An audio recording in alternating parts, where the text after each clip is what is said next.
Bubuka pa lang bibig niya upang sabihing mahal niya si Carlo na madididig lang ang boses ni Mommy Cecilia.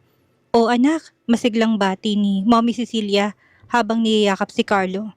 Ang aga mo, hindi mo talaga kayang mawali na matagal kay Ligaya ha? Ganyan talaga kapag mahal na mahal.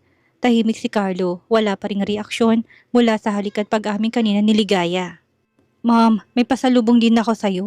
Sagot niya tinabot ang isa pang bag sa ina. Tumayo sa tabi niya si Mommy Cecilia at tumingin sa paligid. Carlo, I'm not getting any younger. At itong si Ligaya, alam ko mahal ka. Mom, magpakasal na kayo? Putol nito sa sasabihin ni Carlo, mariin na mariin. Bakit pa tatagalin pa? Doon din naman ang tungo noon. Bigyan niyo ako ng apo. Huminga ng malalim si Carlo. Wag nating madaliin. Marami pa akong kailangang ayusin sa kumpanya. Business decisions, expansions. At si Ligaya, pangarap niya makapag-aral sa ibang bansa. Ayokong hindi niya matupad ang pangarap niya dahil sa kasal. Imbento naman si Carlo. Gusto niyang makapagtapos kahit hindi siya magaling sa eskwela pero wag naman sa ibang bansa. Wag mo kong bulahin, Carlo Velasquez. Matalim na tono ng boses ni Mommy Cecilia ngayon. Wag mo nang pakawalan si Ligaya, baka mawala pa siya sa'yo. Ligaya, magpakasal na muna kayo ni Carlo at dito ka na lang mag-aral para hindi kayo magkahiwalay. Baling nito sa kanya. Isipin mo anak, sabi ni Mommy Cecilia sabay tapik sa kanyang balikat. Hindi sa lahat ng oras, may taong magmamahal sa'yo at mamahalin mo din. Huwag niyong hayaang mawalang isa't isa. Inakay sila ni Mommy Cecilia habang panay ang pangaral sa kanila. Madilim ang paligid ng parking basement ng Velasquez Realty Corporation. Katatapos lang ng isang emergency meeting si Carlo, kaya siya na lang natitirang empleyado sa gusali. Habang papunta siya sa kanyang sasakyan, may narinig siyang mahinang yabag sa likuran. Paglingon niya, wala namang tao.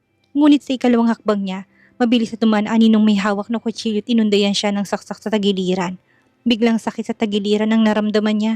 Sa kanya lang napansin na may dugo. Tumamang patalim ngunit hindi malalim. Mabilis siyang nakailag sa pangalawang saksak. Nasuntok ang lalaki ng 2 beses at nakatakbo papasok ng gusali.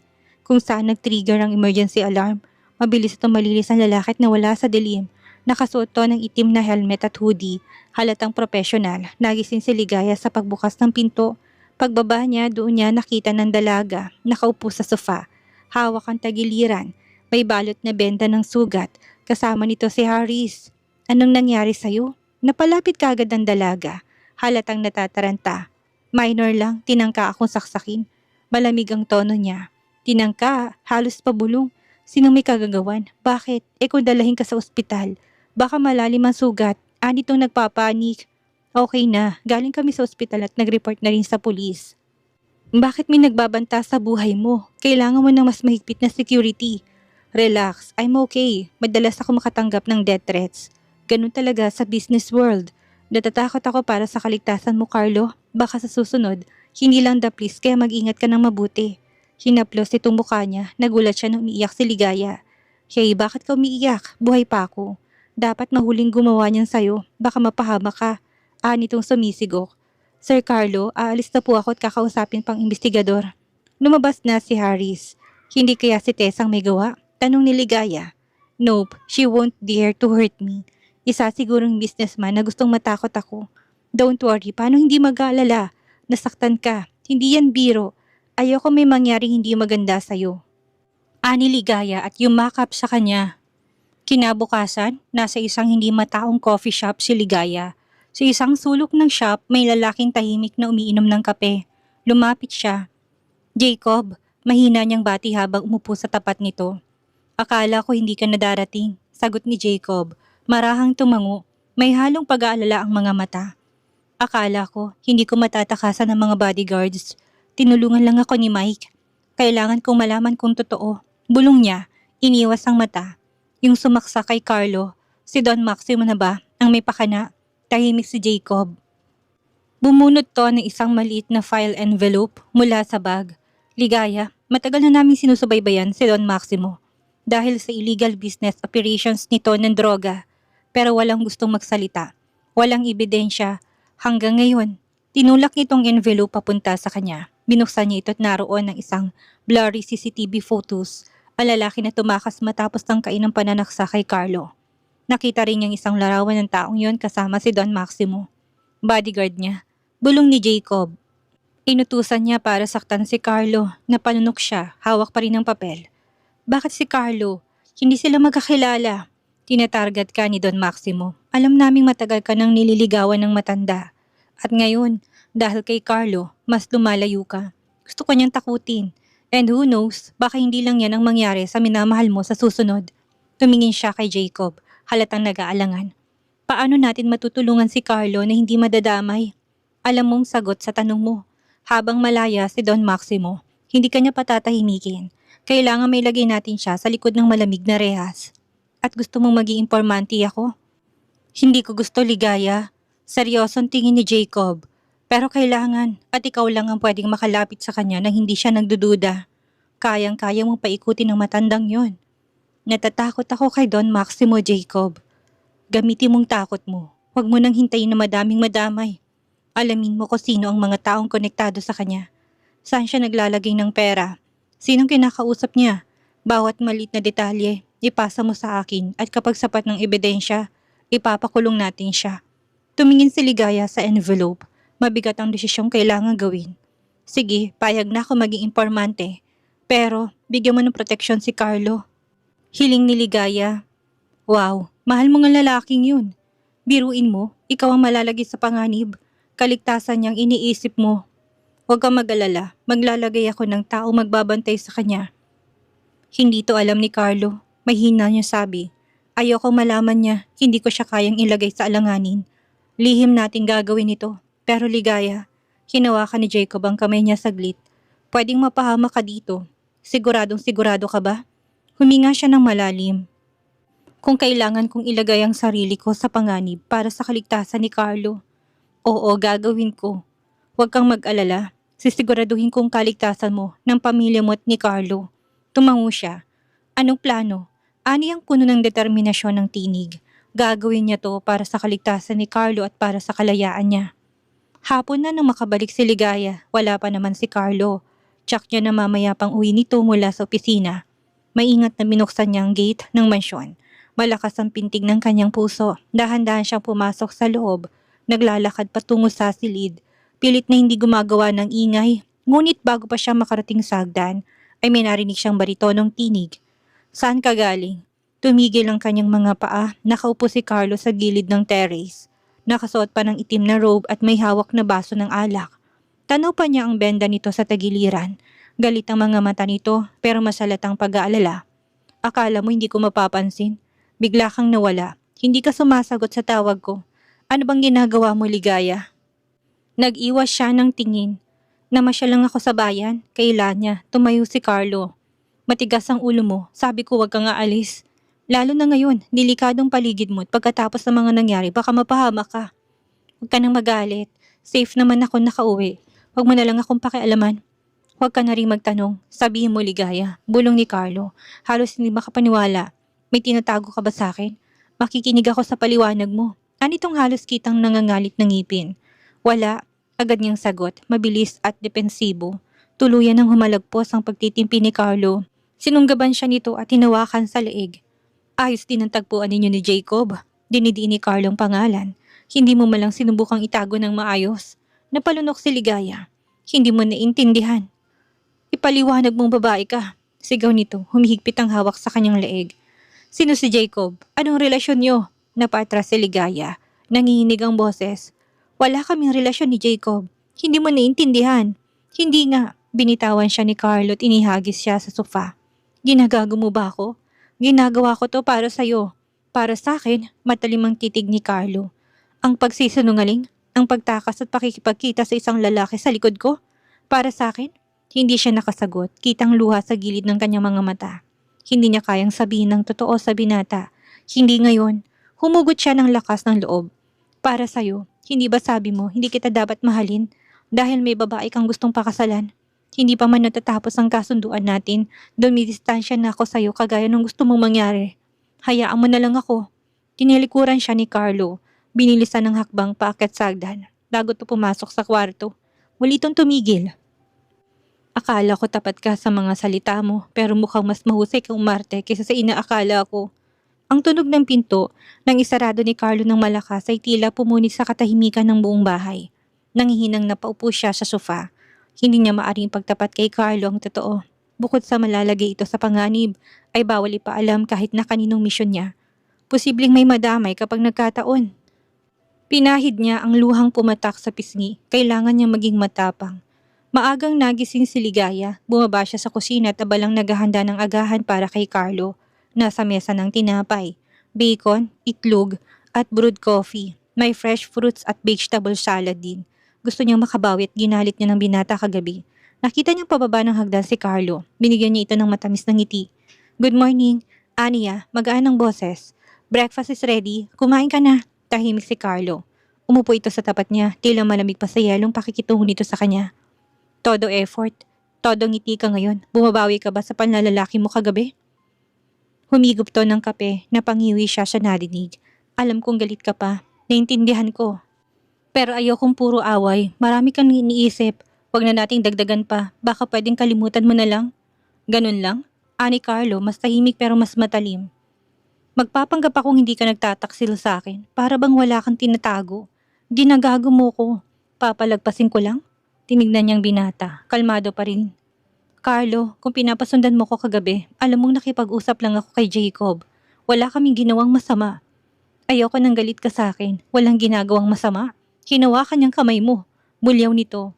Carlo, nagpapanggap lang tayo magkasintahan sa harap ng mommy mo. Ibig sabihin, hindi kita pinagtataksilan. Dahil peke lang ang relasyon natin. Binayaran kita. Walang karapatan ng sinuman ng hawakan. Kahit ng dulo ng daliri mo. Malakas ang tinig nito. Sa ngayon, hayaan mo na lang ako makipagkaibigan kay Jacob. Sa ganitong paraan, makakalimutan kita. Total, wala namang patutunguhan ng damdamin ko sa'yo. At saka isang buwan na lang, tapos na tayo. Okay, malamig na sagot ni Carlo. Bahala ka sa buhay mo. Siguraduhin mo lang na hindi malalaman ng mommy ko ang mga ginagawa mo. Sa sandaling malaman niyang peke lang relasyon natin, I'll squish your neck. Pumasok to sa kwarto nang hindi lumilingon. Naiwan siya sa kusina. Nakatitig sa hawak na tasa. Tila binibiyak ang ulo niya sa hirap sa pag-iisip. So peke palang relasyon yun ng anak ko? Tinig ni Mami Cecilia na tila bombang sumambog sa tenga niya. Natigilan si Ligaya. Mami Cecilia, patawarin po ninyo ako. Ani ang nanginginig ang katawan. Hiyang-hiya siya sa matandang naging napakabuti sa kanya. Hindi niya na napigil ng sariling mapaiyak. Hinila siya ni Mami Cecilia sa likod ng mansyon. Hindi ako galit. Hindi po kayo galit? Ani ang lalaki ang mga mata. Oo, nasaktan ako sa pagsisinungaling ninyo at pagpapanggap na magkasintahan. Pero kasalanan ko rin kung bakit umantong sa ganitong desisyon si Carlo. Pinagtutulakan ko na siya na mag-asawa. Nag-aalala kung tumanda siya na mag-isa. Dahil sa paghahanap sa batang babaeng nagligtas sa kanya noon. I'm worried for my son. Pasensya na po. Ani ang yukong-yuko ang ulo. Iniisip ninyang galit ni Carlo sa sandaling malaman nitong alam ng mommy nito ang totoo. Natitiyak niyang papalayasin na siya sa mansyon. Tahimik si Mommy Cecilia ng ilang segundo sa kamuling nagsalita. Diretso na tila sinusukat ang damdamin niya.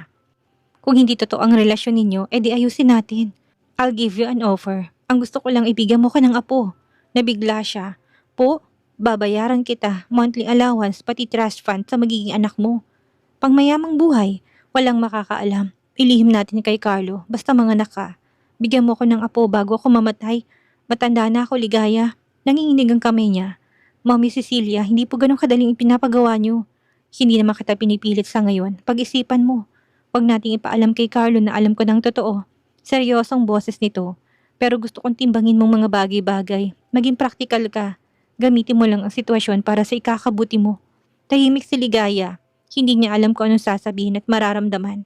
Kapag ready ka na, mag-usap tayo ulit. Ipapaalala ko lang na kaya kong panatilihin ka sa piling ni Carlo. Susundin niya ang utos ko. Kaya kong hilingin sa kanya na pakasalan ka. Tahimik ang gabi sa mansyon, umalis si Carlo. Malamang iniiwasan lamang siya, nasa kwarto si Ligaya. Nakaupo sa sofa habang hawak ang envelope na inabot sa kanya ni Mommy Cecilia. Nandoon ang detalyadong kontrata, allowance, trust fund at legal protection. Malinaw ang lahat na nakasaad. Binuksan niya ito, binasa, sinara. Binuksan mulit, binasa ng paulit-ulit. Wala pa siyang pirma, wala pang desisyon pero alam niyang unti-unti na siyang nahulog sa bitag. Hindi ng kontrata kundi ng damdaming umaalipin sa kanya para kay Carlo. Pumikit siya at nakabuo ng desisyon.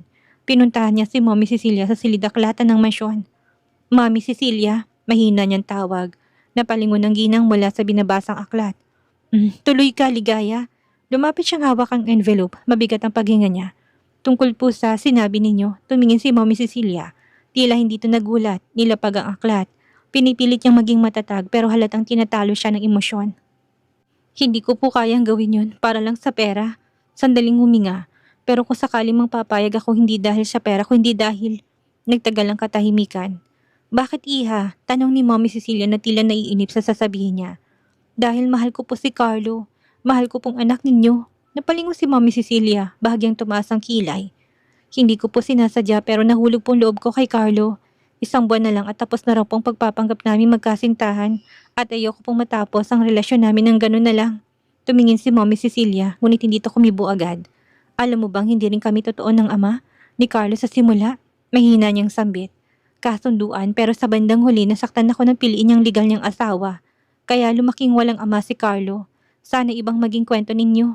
Gusto ko pong kuhanin ng pagkakataon na mapatagal ang pagsasama namin. Kung pipiliin mong manatili para sa pag-ibig, hindi mo kailangang pumirma. Pero alalahanin mong pag-ibig ay parang sugal. Sana manalo ka. Kita kong pagmamahal mo sa anak ko at alam kong mabuti kang tao. Maraming salamat po, Mommy Cecilia. Handa ba siyang isugal ang damdamin kahit na alam niyang hindi kayang suklian ni Carlo ang pag-ibig niya? Tahimik na naghahapunan. Sina Carlo at Ligaya, wala ni isang salitang madidinig at ramdamang tila invisible wall sa kanilang pagitan. Pumasok si Mommy Cecilia, may dala-dalawang tiket. May good news ako sa inyo, ani Mommy sa masiglang tono. Tumingin silang dalawa, sabay-sabay na napatigil sa pagkain. Ano yan, Mom? Tanong ni Carlo. Weekend getaway, masiglang sagot ni Mommy. Dalawa kayong pupunta sa isang bagong private resort. Relaxing at perfect for lovers. Don't pretend you don't need it, sabay kindat ng ginang. Madami nangyari itong mga nakaraang araw. Mom, hindi kami.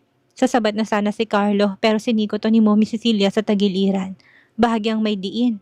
Hindi kayo makakatanggi. Dagdag nito, diretsong tingin kay Carlo. Ang nakabook na yan, maghihintay ako ng couple picture niyong dalawa kapag nandun na kayo. Natahimik si Carlo, napatingin sa kanya na halatang alanganin.